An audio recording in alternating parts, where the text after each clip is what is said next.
From the crackle of the first fire to the first carved stone tools, humanity's story has always been one of survival, adaptation, and ingenuity. But what if the secret driver behind it all wasn't the wheel, or agriculture, or even the thirst for power?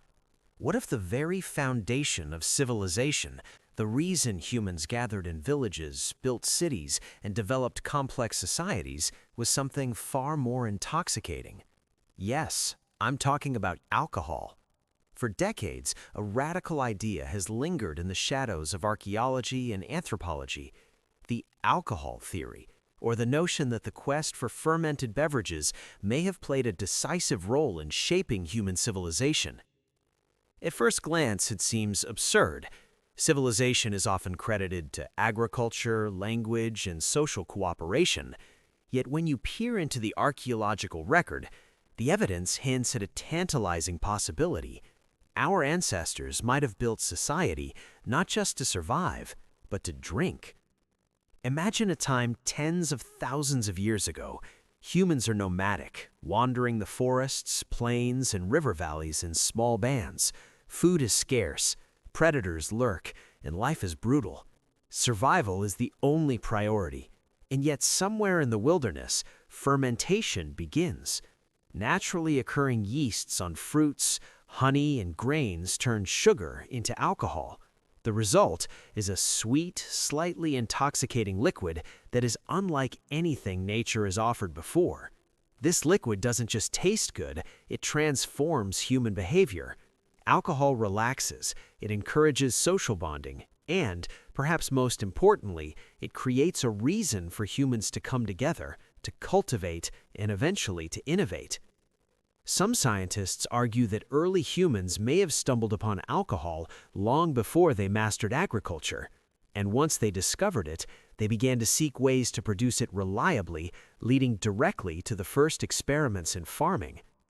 Consider the chemistry for a moment. Alcohol is an energy-dense source of calories.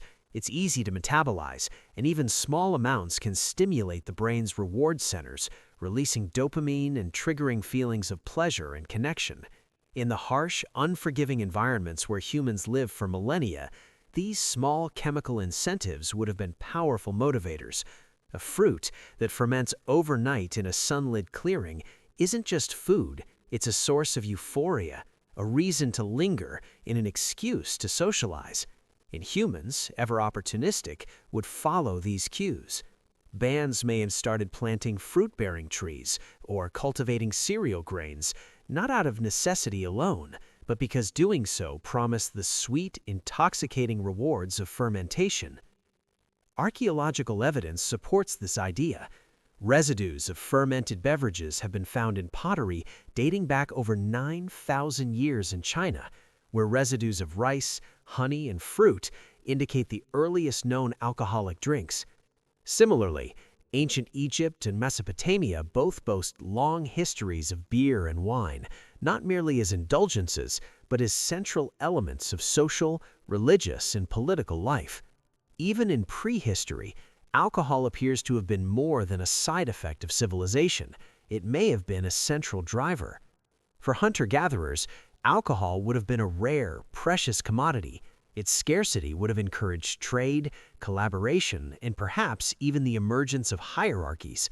The desire for alcohol may have forced humans to innovate, to settle in one place, and to develop the very technologies that define civilization: agriculture, pottery, and storage. Some researchers even suggest that alcohol shaped the human brain. The neurochemistry of alcohol consumption promotes cooperation and reduces aggression, fostering social cohesion. Groups that could share fermented beverages without falling into conflict would have had a survival advantage. They would linger at gatherings, exchanging information, planning hunts, and forming complex social networks. Over time, these gatherings may have given rise to language, storytelling, and ritual.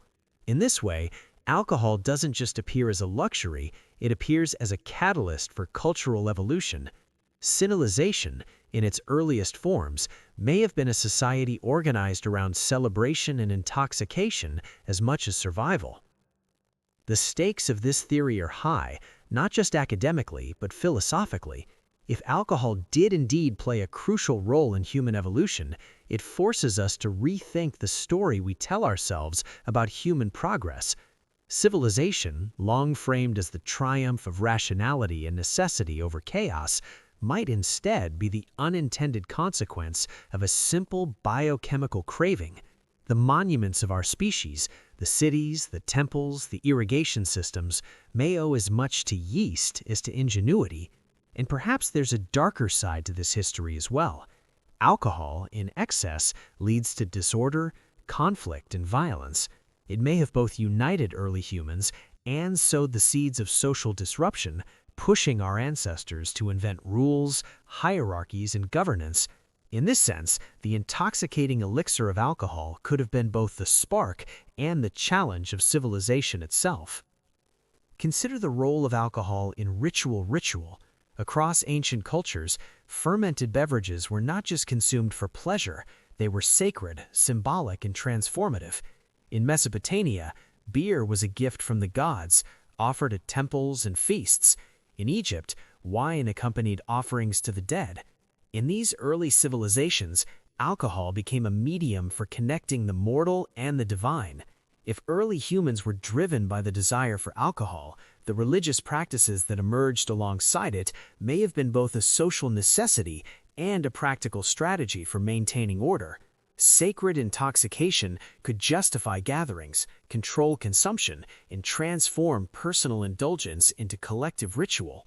In essence, the craving for alcohol may have shaped religion, ethics, and social norms simultaneously.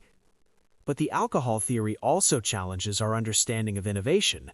Why did humans settle down? Traditionally, historians argue that agriculture emerged from necessity. A growing population required more reliable food sources. But consider an alternative. Humans may have first experimented with cultivating grains, fruits, and honey, not to survive, but to ensure a steady supply of alcohol. In this scenario, the drive for intoxication predates the drive for nutrition. Brewing could have motivated planting, storage, and selective cultivation of plants, directly contributing to the agricultural revolution. In other words, alcohol might have been the first economic incentive. Brewing could have sparked trade networks, created wealth, and established early social hierarchies. Evidence continues to emerge from surprising corners of the globe.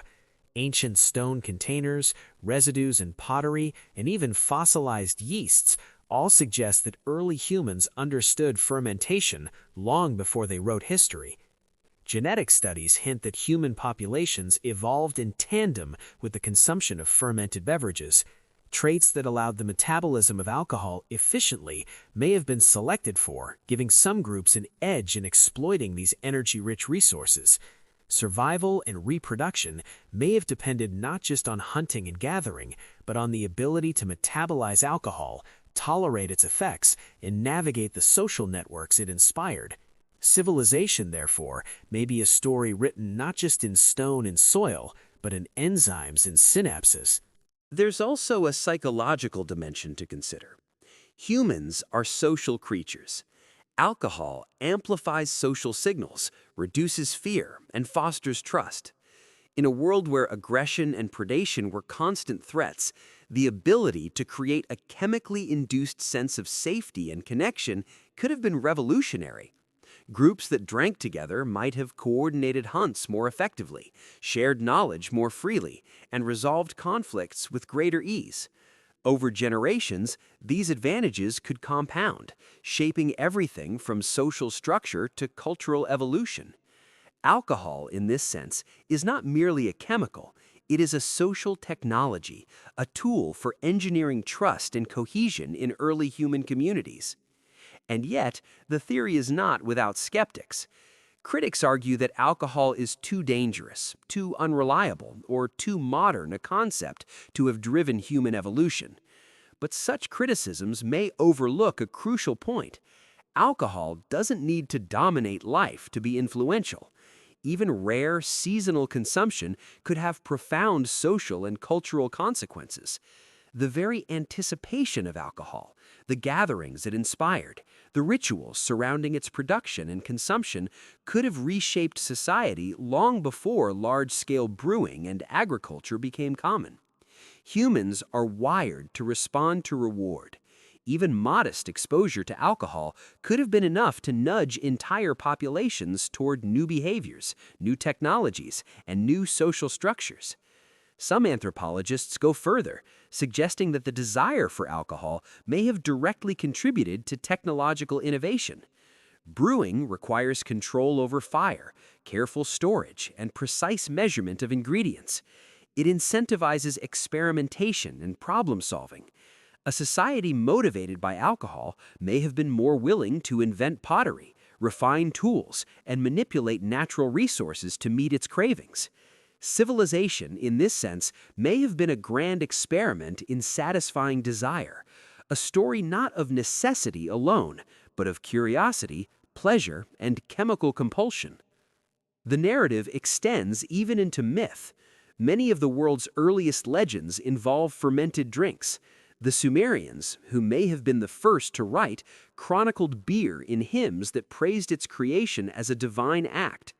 Greek mythology links wine to Dionysus, god of ecstasy and chaos. In each instance, alcohol is tied to innovation, celebration, and social order. Perhaps this is no coincidence. These myths preserve a memory, a cultural echo of the time when alcohol and civilization were inseparable.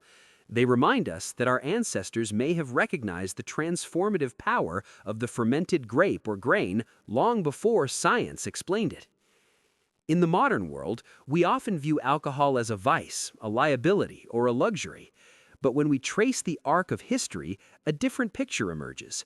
Alcohol may have been civilization's quiet architect, driving humans to settle, innovate, and collaborate. It may have shaped our diets, our rituals, our social hierarchies, and even the very structure of our brains. It transformed scarcity into abundance, isolation into community, and chaos into culture. Without alcohol, would cities have emerged? Would writing, religion, and governance have evolved at the pace they did? We cannot say for certain, but the evidence suggests that the intoxicating lure of fermented beverages may have been one of the most powerful motivators in human history.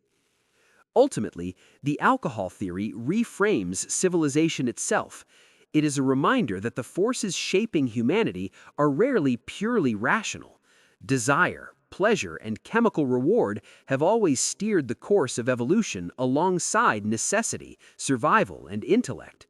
Alcohol is not merely a substance, it is a window into human ambition, ingenuity, and social complexity. It challenges our assumptions, asking whether the first farmers planted fields for food or for the promise of something far more intoxicating. And it leaves us with a sobering thought.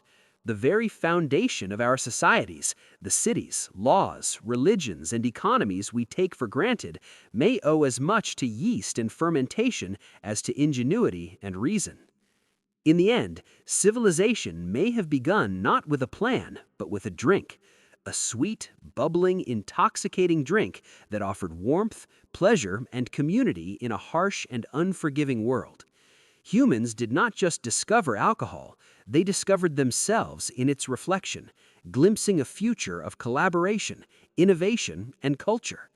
Whether we like it or not, alcohol may have been the spark that lit the fire of civilization, proving that sometimes the pursuit of pleasure is the most serious business of all.